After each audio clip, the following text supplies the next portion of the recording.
حدیث پاک میں ہے حضور جان عالم صلی اللہ علیہ وسلم کے گھر کے اندر جب چراغ گل ہو جاتا، سرکار کے نالین شریف جو جوتے مبارک ہیں اس کا تسمہ ٹوٹ جاتا، سرکار کے ہاتھ مبارک میں پھانس لگ جاتی، کوئی بھی شے ہوتی تھوڑی بھی، سرکار فوراً انا للہ و انا الیہ راجعون فرماتے۔ ایک مرتبہ صحابہ نے عرض کی یا رسول اللہ یہ تو معمولی بات ہے، چراغ گل ہو جاتا ہے پھر بھی آپ انا للہ پڑھتے ہیں۔ صحابہ نے عرض کی حضور یہ تو چھوٹی بات ہے، چراغ گل ہو گیا ہے، ہاتھ میں پھانس لگ گئی ہے، جوتے کا تسمہ ٹوٹ گیا ہے، آپ پھر بھی انا للہ پڑھتے ہیں، ہر بات پہ پڑھتے ہیں۔ تو میرے آقا نے فرمایا کبھی معمولی بات بڑی ہو جایا کرتی ہے، چاہے آزمائش تھوڑی ہو یا زیادہ ہو، بندے کو یہ پڑھ لینا چاہیے انا للہ و انا الیہ راجعون۔ فرمایا انا للہ پڑھنے میں عقلی اور نقلی بہت فائدے ہیں، حدیث پاک ہے، توجہ رکھیے گا، طبرانی کے اندر اور بہقی کے اندر حدیث موجود ہے، مفتی احمد الخنیمی نے اس کو تفسیر میں لکھا، فرمایا انا للہ حضور فرماتے ہیں ہماری امت کو اللہ نے عطا کی ہے، بس حضور کی امت سے پہلے توجہ ہے آپ کی، سرکار کی امت سے پہلے انا للہ و انا الیہ راجعون کسی امت کو نہیں ملا۔ حضور فرماتے یہ صرف ہماری امت کو ملا،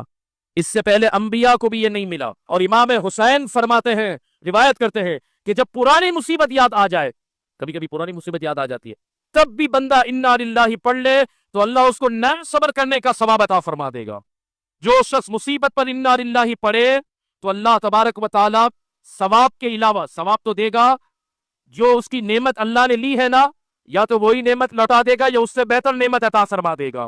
انا للہ پڑھنے سے رب کی طرف دھیان ہو جاتا ہے، جس سے اس کا غم دور ہو جاتا ہے، کیونکہ دھیان کا بٹنا بھی تکلیف کو ہلکا کر دیتا ہے۔ اب یہ نہیں کوئی آزمائش ہو گئی، اللہ نہ کرے گاڑی کا موٹر سائیکل کا ٹائر پنچر ہو گیا، ابھی پنچر ہونا تھا، جب دیکھو ٹائر پنچر ہو جاتا ہے، ابھی ٹیوب نہیں لگائی ہے، پنچر والا ہی بغیرت تھا، اس نے ہی 2 نمبر بنایا ہوگا، پتہ نہیں کیا مسئلہ ہے، چلو خیر ہے یار انا للہ، اب کچھ نہیں ہے، یہ بھرا سب نکال دی اور آخر میں کہا ٹھیک ہے ابھی صبر ہی کر لیتے۔ امام غزالی کہتا ہے صبر پہلے لمحے کا ہے، گاڑی کا ٹائر پنچر دیکھا انا للہ و انا الیہ راجعون، بس کوئی آزمائش ہو گئی انا للہ، اب سب کمنٹ کر لیے، تبصرے کر لیے، بھڑاس نکال لی، شکوہ کر لیا، شکایت کر لی، یہ سمجھے یہ شیطان کروا لیتا ہے، ناشکری کے سب کر لی، خیر ہے چلو اللہ کریم ہے، چلو بڑی ہوگی چھوٹی میں چل گئے۔ بھائی یہ پہلے ہی جملہ کہہ دیتے بڑی ہوگی چھوٹی میں چل گئے، پہلے شیطان نے سب بلوا لیا، ہمارا اجر کروا دیا ضائع،